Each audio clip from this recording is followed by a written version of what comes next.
یہ ان مشرکین کے خیالات کا ابطال ہے، رد ہے، جو بزرگ انسانوں یا فرشتوں یا دوسری ہستیوں کے متعلق یہ گمان رکھتے ہیں کہ اللہ کے ہاں ان کا بڑا زور چلتا ہے، جس بات پر اڑ بیٹھیں وہ منوا کر چھوڑتے ہیں، اور جو کام چاہیں اللہ سے لے سکتے ہیں۔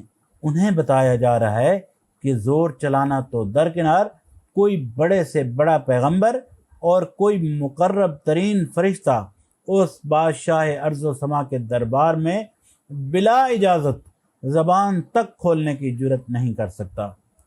آیت کے الفاظ ہیں وَلَا يُحِيطُونَ بِشَيْءٍ مِّنْ عِلْمِهِ إِلَّا بِمَا شَاءَ، اور اس کی معلومات میں سے کوئی چیز ان کی گرفت ادراک میں نہیں آ سکتی الا یہ کہ کسی چیز کا علم وہ خود ہی ان کو دینا چاہے۔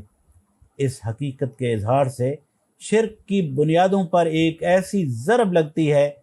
اوپر کے فکروں میں اللہ تعالیٰ کی غیر محدود حاکمیت اور اس کے متعلق اختیارات کا تصور پیش کر کے یہ بتایا گیا ہے کہ اس کی حکومت میں نہ تو کوئی بالاستقلال شریک ہے اور نہ کسی کا اس کے ہاں ایسا زور چلتا ہے کہ وہ اپنی سفارشوں سے اس کے فیصلوں پر اثر انداز ہو سکے۔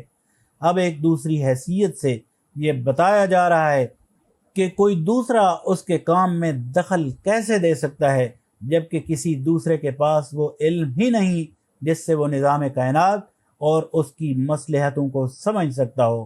انسان ہوں یا جن یا فرشتے یا دوسری مخلوقات، سب کا علم ناقص اور محدود ہے۔ کائنات کی تمام حقیقتوں پر کسی کی نظر بھی محیط نہیں، پھر اگر کسی چھوٹے سے چھوٹے جز میں بھی کسی بندے کی آزادانہ مداخلت یا اٹل سفارش چل سکے تو سارا نظام عالم درہم برہم ہو جائے۔ نظام عالم تو رہا درکنار، بندے تو خود اپنی ذاتی مصلحتوں کو بھی سمجھنے کے اہل نہیں ہیں۔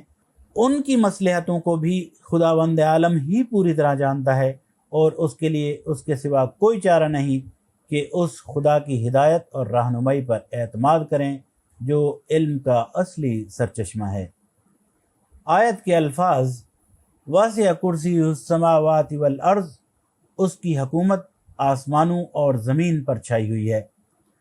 اصل میں لفظ کرسی استعمال ہوا ہے جسے بالعموم حکومت و اقتدار کے لیے استعارے کے طور پر بولا جاتا ہے۔ اردو زبان میں بھی اکثر کرسی کا لفظ بول کر حاکمانہ اختیارات مراد لیے جاتے ہیں۔ آیت کے الفاظ وَلَا يَؤُودُهُ حِفْظُهُمَا وَهُوَ الْعَلِيُّ الْعَظِيمُ، اور ان کی نگہبانی اس کے لیے کوئی تھکا دینے والا کام نہیں ہے، بس وہی ایک بزرگ و برتر ذات ہے۔ یہ آیت الکرسی کے نام سے مشہور ہے، اور اس میں اللہ تعالیٰ کی ایسی مکمل معرفت بخشی گئی ہے جس کی نظیر کہیں نہیں ملتی۔ اسی بنا پر حدیث شریف میں اس کو قرآن کی سب سے افضل آیت قرار دیا گیا ہے۔ اس مقام پر یہ سوال پیدا ہوتا ہے کہ یہاں خداوند عالم کی ذات و صفات کا ذکر کس مناسبت سے آیا ہے۔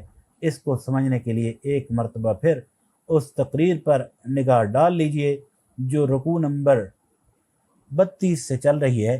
پہلے مسلمانوں کو دین حق کے قیام کی راہ میں جان و مال سے جہاد کرنے پر اکسایا گیا ہے، اور ان کمزوریوں سے بچنے کی تاکید کی گئی ہے جن میں بنی اسرائیل مبتلا ہو گئے تھے۔ پھر یہ حقیقت سمجھائی گئی ہے کہ فتح و کامیابی کا مدار تعداد اور ساز و سامان کی کثرت پر نہیں بلکہ ایمان، صبر و ضبط اور پختگی عزم پر ہے۔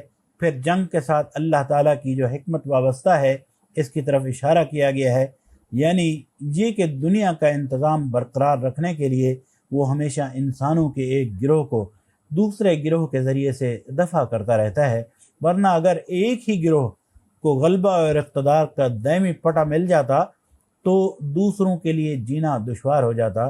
پھر اسی شبہ کو دفع کیا گیا ہے جو ناواقف لوگوں کے دلوں میں اکثر کھٹکتا ہے کہ اگر اللہ نے اپنے پیغمبر اختلافات کو مٹانے اور نزاعات کا سد باب کرنے کے لیے بھیجے تھے، اور ان کی آمد کے باوجود نہ اختلافات مٹے نہ نزاعات ختم ہوئے، تو کیا اللہ ایسا ہی بے بس ہے کہ اس نے ان خرابیوں کو دور کرنا چاہا اور نہ کر سکا؟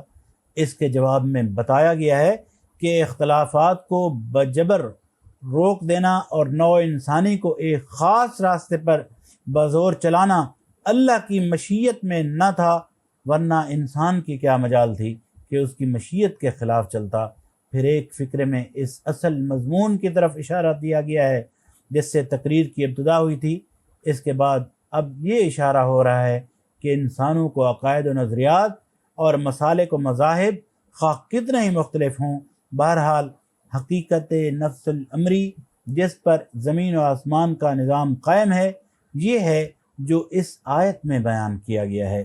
انسانوں کی غلط فہمیوں کو سے اس حقیقت میں ذرا برابر کوئی فرق نہیں آتا، مگر اللہ کا یہ منشا نہیں ہے کہ اس کے ماننے پر لوگوں کو زبردستی مجبور کیا جائے۔ جو اسے مان لے گا وہ خود ہی فائدے میں رہے گا، اور جو اس سے منہ موڑے گا وہ آپ نقصان اٹھائے گا۔ تو الحمدللہ آج کا لیکچر مکمل ہوا، جس میں ہم نے آیت نمبر 255 کے حوالے سے اپنی گفتگو مکمل کی ہے۔ اس کے بعد نیکسٹ لیکچر میں ہم آیت نمبر 256 سے ترجمہ اور تفسیر عرض کریں گے۔ اللہ تعالی ہمیں قرآن مجید کو سمجھنے اور اس پر عمل کرنے کی توفیق عطا فرمائے، آمین۔ اپنا بہت سارا خیال رکھیے، مجھے اجازت دیجیے، اللہ نگہبان، والسلام علیکم ورحمۃ اللہ۔